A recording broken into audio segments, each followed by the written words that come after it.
todos bem-vindos à casa, num ambiente confortável, está gostoso, o ar-condicionado gera um conforto muito bom diante do calor que está lá fora. E hoje eu vim trazer um tema do Evangelho segundo o Espiritismo, que é muito importante para todos nós.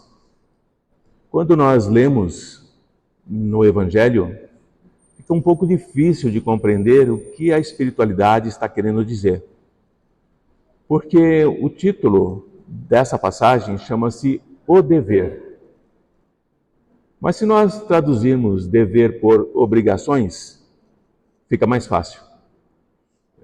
Então que o Mestre Jesus nos ilumine, nos fortaleça nas nossas provas, nas nossas expiações, nas dificuldades que todos nós vivemos, vivenciaremos ou encontraremos entes queridos que também passarão por grandes dificuldades e que machucam o nosso coração.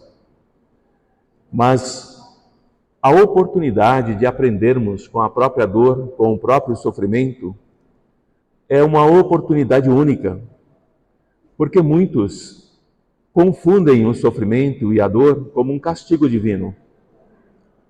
E o sofrimento fica maior, a dor fica maior, porque não se sente amado por Deus, se sente perseguido por Deus, castigado por Deus. E se Deus nos castiga, se Deus me castiga, não há nada nesse mundo que poderá aliviar a minha angústia, a minha tristeza. E nós nos abandonamos ao desespero com esse pensamento de que o Pai, Deus, está nos punindo. E muitas vezes sequer sabemos ou nos lembramos por que é que nós estamos sendo punidos por Deus. Assim, entender que no planeta que nós vivemos, sofrimento e dor faz parte da vida.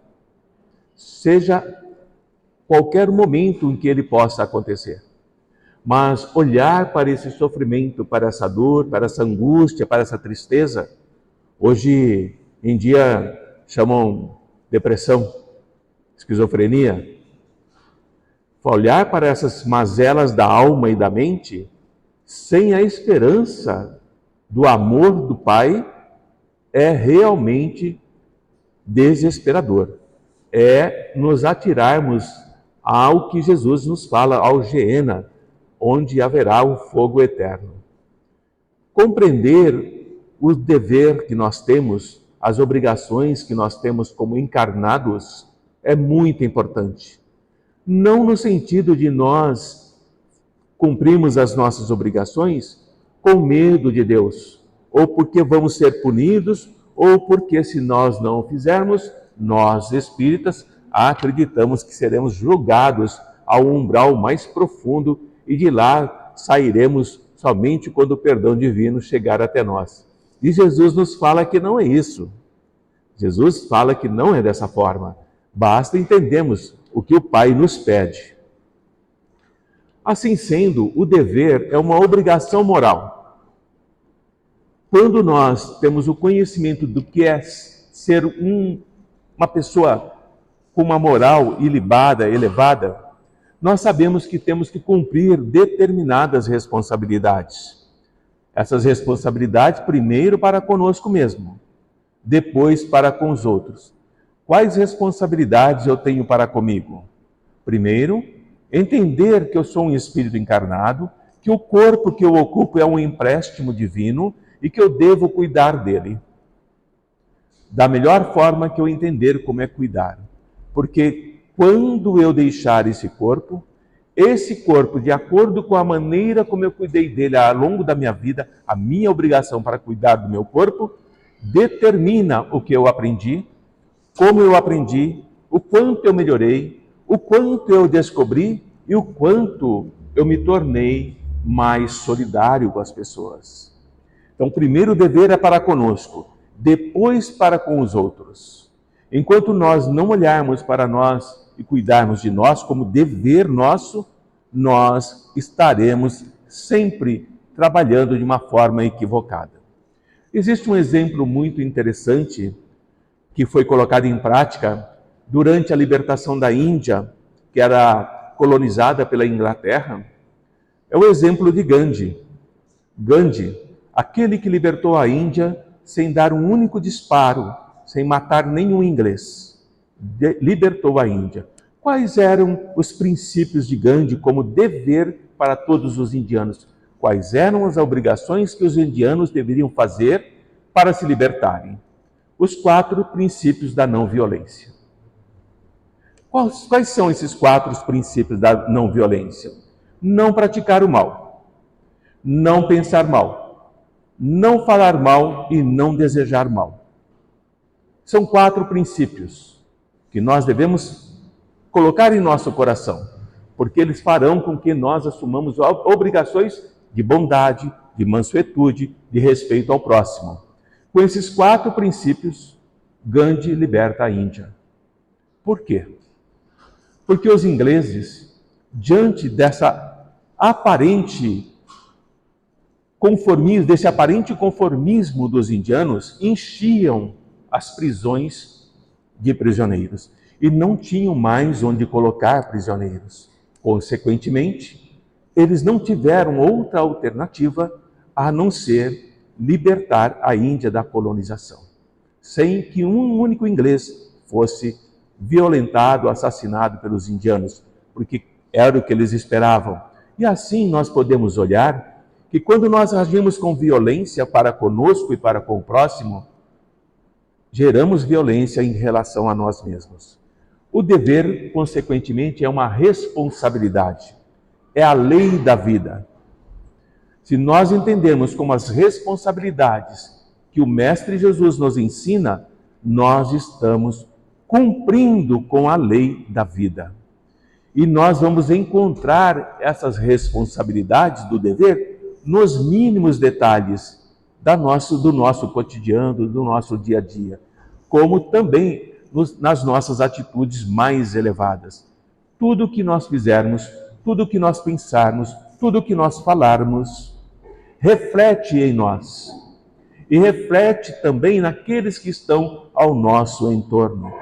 Portanto, essa passagem do Evangelho segundo o Espiritismo é uma passagem de esperança, de ensinamento, onde nós vamos modificar a nossa forma de pensar quando entendemos que o dever moral é diferente daquele dever das profissões.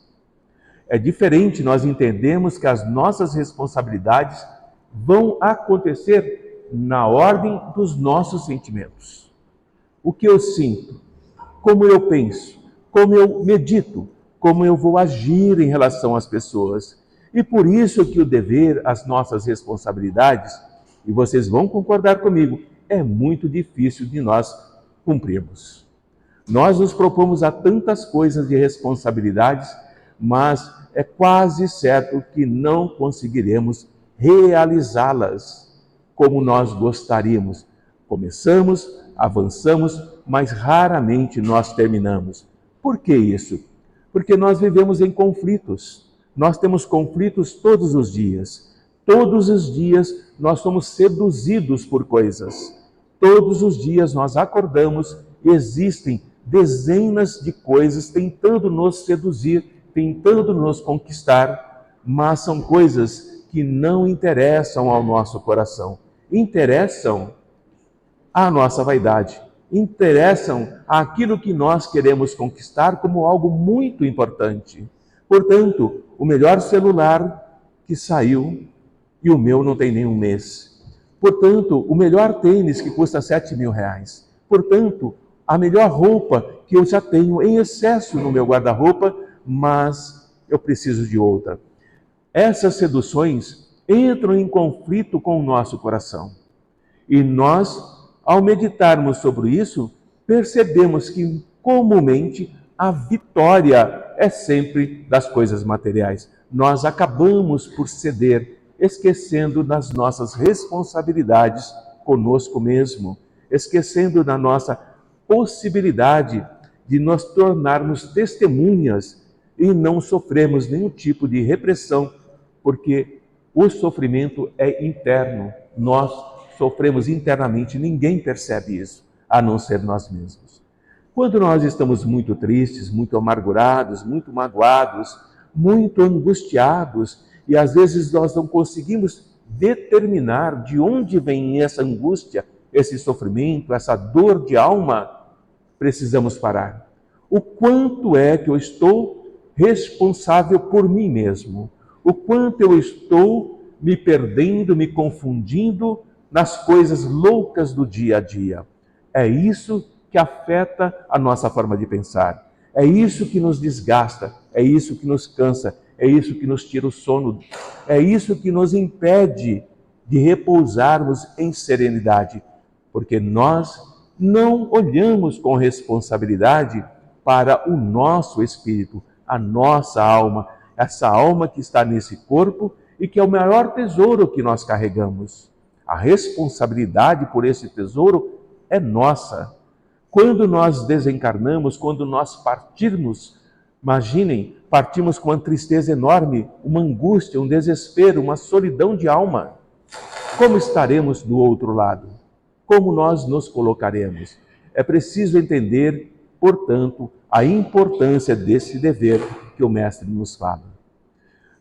As responsabilidades íntimas que nós carregamos estão entregues àquilo que muitos espíritas e muitas pessoas dizem que não existe, o livre-arbítrio. O livre-arbítrio, deixando as polêmicas de lado, é algo que está na nossa consciência. O livre-arbítrio, por mais que questionem, por mais que procurem polemizar, ele pertence àqueles seres que pensam, àqueles seres que são inteligentes, àqueles que conseguem distinguir exatamente aquilo que é bom e aquilo que não é bom. Portanto, aqui todos nós temos uma consciência, todos nós temos um pensamento contínuo. Nós temos um pensamento que elabora, que estrutura, que estabelece ligações. Consequentemente, nós temos escolhas. É isso. É apenas uma palavra, livre-arbítrio, mas a responsabilidade da escolha, o dever da escolha, o que é que eu escolho, qual é a responsabilidade que eu vou assumir. E essa consciência vai nos advertindo. E essa advertência é o que eu estava falando. Uma certa sensação de culpa, uma tristeza que nós não sabemos muito bem de onde provém, uma sensação de melancolia, é algo que está incomodando a nossa alma, é algo que nos causa uma certa fragilidade de alma. E o nosso íntimo, no nosso inconsciente, nós não damos atenção. Não damos. Porque machuca. Nós nos enganamos deliberadamente. Como é que nós fazemos isso? Ah, não. Isso que eu estou sentindo é algo que vai passar. É algo que eu não sei de onde vem e, portanto, com o tempo isso desaparece. Nós estamos nos enganando, estamos deixando que o dever da nossa responsabilidade para conosco fique ao lado, fique desprezado. E onde começa a complicar para nós? É exatamente onde começa o nosso dever, a nossa responsabilidade. E onde é que acaba esse dever e onde acaba essa responsabilidade? Porque, meus irmãos, minhas irmãs, tudo tem limite. Joana de Ângeles, falando de uma passagem do Mestre Jesus, ela nos disse algo muito interessante, eu gostaria que vocês tivessem guardado em vossas mentes. Joana de Ângeles nos diz, porque por mais que nós convivamos, percebemos, mergulhamos na maldade, na perversidade, na crueldade, na indiferença.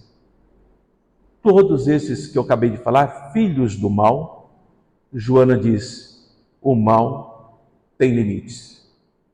Chega um momento que o mal, ele gera tanto sofrimento, tanta dor, que estabelece um limite por si só. É nesse momento que entra o bem, que aparentemente estava esquecido, aparentemente estava desprezado, e o bem não tem limites. não tem limites. Por isso que o Mestre Jesus nos fala sobre as muitas moradas da casa do nosso Pai. Essas moradas são obrigações, são deveres nossos para que nós possamos, ao trabalhar a nossa alma encarnados e ao desencarnarmos espíritos, sabermos que aquilo que nós fizemos enquanto encarnados, o quanto nós trabalhamos por nós mesmos em espiritualidade, nos levará para outras moradas ou, vamos agradecer a Deus agora, permanecermos aqui na Terra. Não, se nós continuarmos aqui, vamos levantar a mão ao Pai e agradecer pelo presente de continuarmos nesse planeta. Porque o nosso planeta azul, essa terra amada que Jesus abençoa sempre, é uma casa de muito amor.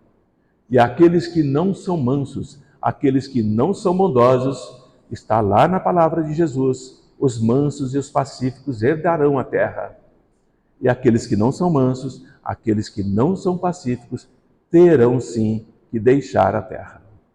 Nós temos por obrigação, por dever, nos tornarmos a cada dia mansos e pacíficos. Primeiro conosco mesmo, depois para com os outros.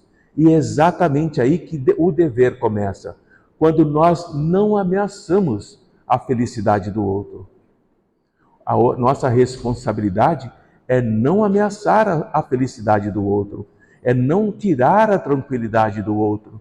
Por que fazemos isso? Porque se eu estou manso e pacífico, eu não ameaço ninguém. Eu compreendo o momento que ele vivencia, eu posso até me afastar para que ele não me fira, mas eu não tiro a tranquilidade dele porque eu estou na minha tranquilidade. Consequentemente, a minha responsabilidade para com o próximo está exatamente na compreensão do respeito para com a vida do outro. É nesse sentido. E onde acaba essa responsabilidade nossa? Onde é que esse dever termina? Onde aquele outro não ameace a nossa felicidade, não ameace a nossa tranquilidade e não ameace a nossa integridade. Portanto, quando o Mestre Jesus nos diz que devemos amar ao nosso inimigo, o Mestre Jesus está nos ensinando exatamente o nosso dever em relação à vida, o nosso dever em relação à responsabilidade que temos para aquele que é o nosso inimigo, mas que nós não devemos alimentar essa violência para com o outro. Violência gera violência. E é quando nós geramos violência de uma forma inusitada, de uma forma descontrolada, isso se volta contra nós. E nós somos responsáveis por gerar essa violência. Quando nós entendermos, meus queridos irmãos e irmãs, que nós fomos criados, e a única vez que no Evangelho usa a palavra igual. No Evangelho, uma das poucas palavras que é utilizada uma única vez é nessa passagem. Todos nós fomos criados iguais diante da dor. Olha que interessante.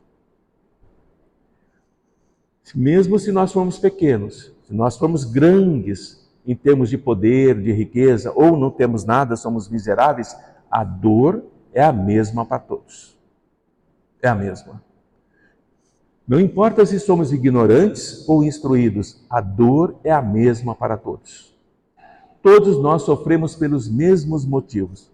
Exemplo, todos nós aqui já tivemos uma pequena dor de dente?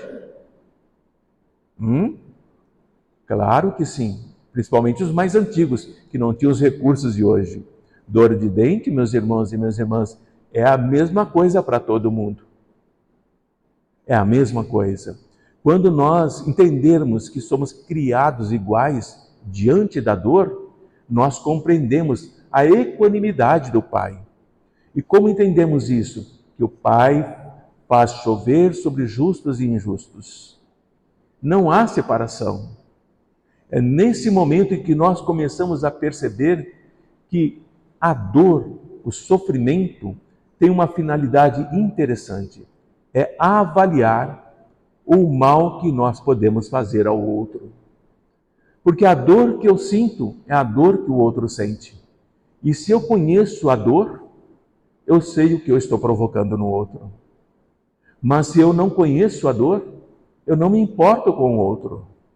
E é nesse sentido que nós entendemos quando o mestre volta a dizer que a terra pertence aos mansos e pacíficos, porque aqueles que sentem prazer em causar sofrimento e dor, chegará um momento em que não haverá ambiente espiritual para que eles aqui permaneçam, porque somente haverá entre nós mansos e pacíficos.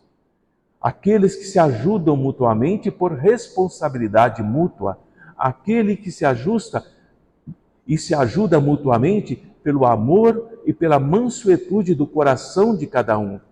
Não haverá mais raça de víboras, como o Mestre Jesus nos fala. Não haverá mais sepulcros caiados por fora e podres por dentro. O Mestre Jesus está dizendo que quando nós nos tornarmos puros, quando nós deixarmos o egoísmo, quando nós nos responsabilizarmos pela nossa mansuetude de alma e de espírito, nós temos direito a permanecer na terra. Quando nós pagarmos o último ceitil, pagar é dever, pagar é responsabilidade. Pagar significa não ter dívidas, não com o Pai, como muitos às vezes falam, mas conosco mesmo. Essa é a grande questão. Nós olhamos para o Pai como alguém que está nos acompanhando o tempo todo, com um olhar severo, com um livro de leis nas mãos e dizendo, cumpriu a lei, não cumpriu a lei, cumpriu a lei, não cumpriu a lei. Não é dessa forma que Jesus nos ensina. É preciso ficar atento aos ensinamentos do Mestre. Principalmente quando o Mestre diz que o Pai é bom, que o Pai é amoroso, que o Pai ama a todos, que o Pai não pune, que o Pai não julga, que o Pai não condena. Jesus está claro nisso. Não há dúvidas quanto ao ensinamento do Mestre Jesus. Tudo isso que nós transferimos para Deus é porque nós não o compreendemos. Nós olhamos para Ele como se fosse para o nosso próprio pai, para a nossa própria mãe. E não é dessa forma. Quando nós conseguimos avaliar o mal que nós podemos fazer, a dor que nós podemos provocar, nós aprendemos com essa avaliação, nós adquirimos experiência sobre o que é o mal que não deve ser praticado, porque não podemos mais alegar ignorância. Eu não posso alegar ignorância que eu fiz o mal ao outro porque eu não sabia o que era. Nós sabemos. Nós sabemos. E aqueles que sabem, praticam e gostam disso, não permanecerão em nosso planeta, porque ele é dos mansos e pacíficos. Encaminhando para o final da minha pequena preleção, eu posso dizer que as responsabilidades, o dever, é o resumo prático de tudo aquilo que nós temos como moral em nós. E a moral de cada um é particular de cada um, porque cada um de nós tivemos uma educação, cada um de nós tivemos uma família, cada um de nós tivemos os nossos sofrimentos, os nossos traumas de infância, cada um de nós passamos por angústias que outros não passaram. Consequentemente, a minha formação moral, o meu entendimento do que é bom, do que é mal, do que é ruim, daquilo que é desprezível ou não, pertence apenas a mim. Não há como igualar. Não há como igualar. Por isso que a condição moral de cada um é semelhante. Então nós somos seres encarnados semelhantes. Todos nós que estamos encarnados no nosso planeta temos as nossas dívidas, temos os nossos acertos, temos as nossas dificuldades e sofrimentos. Estamos aqui nos melhorando. É uma oportunidade grandiosa que nós estamos tendo, essa da encarnação atual. E quando nós reconhecemos esse tesouro que nos foi dado, nós compreendemos que o Deus nos ama. E como homens, como humanidade que nós somos, nós precisamos cumprir com as nossas responsabilidades de espírito. Exemplo de responsabilidade de espírito. Eu não tenho muita certeza se quando eu desencarnar, se eu quando morrer, esse tal de mundo espiritual existe mesmo. Muitos têm a grande dúvida sobre isso. Muitos começam a questionar a continuidade da vida e esquece do ensinamento de Jesus que nos diz: eu me vou para preparar-vos outras moradas, para que, quando partires daqui, irem ao meu encontro, porque eu vos amo. E eu e o Pai somos único, e eu sou o único com vocês. Jesus não coloca dúvida sobre a continuidade da vida. Não tem talvez, não tem será. Eu me vou para preparar-vos outras moradas de espírito. E assim nós compreendemos que quanto mais nós nos prendemos à matéria, quanto mais nós nos deixamos seduzir pelas questões e dificuldades da vida, mais severo e mais escravo é o nosso processo de vivência enquanto encarnados, porque nós mesmos somos as causas das nossas mazelas, dos nossos conflitos. E temos que compreender que isso não emana do Pai, isso não emana do meu ente familiar que está ao meu lado. Isso que acontece comigo não é porque o outro está causando, mas sim o quanto é que eu ainda preciso entender que o mal que vem do outro, se eu estiver realmente com o dever da responsabilidade de espírito em me pacificar, eu não posso jamais acusar o outro de me fazer mal. Portanto, no momento da crucificação do Mestre Jesus, o que ele diz? O que ele diz? Pai, perdoa-os, porque não sabem o que fazem. Muitos irmãos, quando nos magoam, quando nos ferem, quando nos causam grandes processos de angústia e sofrimento, não estão sabendo o que estão fazendo. E não conseguem avaliar isso. E Jesus, quando estava falando sobre perdão porque não sabem o que fazem, queridos irmãos, queridas irmãs, ele não estava falando só para os encarnados, que estavam ali cuspindo, xingando, vilipendiando, dizendo: se és realmente o Messias, desça da cruz. Ele estava falando para os obsessores desencarnados que estavam também ali vibrando pela morte do Mestre Jesus. Consequentemente, terminando, a obrigação moral de cada um de nós para com Deus não acaba nunca, porque ela deve refletir as virtudes que Jesus nos ensina. Ela deve refletir aquilo que o Mestre nos deixou no seu Evangelho. E dessa forma nós vamos crescendo, nós vamos nos tornando maiores espiritualmente, para que a obra da bondade, a obra do ensinamento de Jesus resplandeça, não só aos olhos nossos, mas também resplandeça aos olhos da espiritualidade, resplandeça na casa que nós estamos, resplandeça no próximo, na nossa família. O nosso dever, a nossa obrigação para conosco se espalha como um perfume, envolvendo a todos que se sentem felizes por respirar esse perfume que traz serenidade, que traz paz, que traz tranquilidade. Esse é o resumo dessa pequena passagem do Evangelho segundo o Espiritismo, dessas instruções dos Espíritos falando sobre o dever, as nossas responsabilidades como Espíritos encarnados que somos.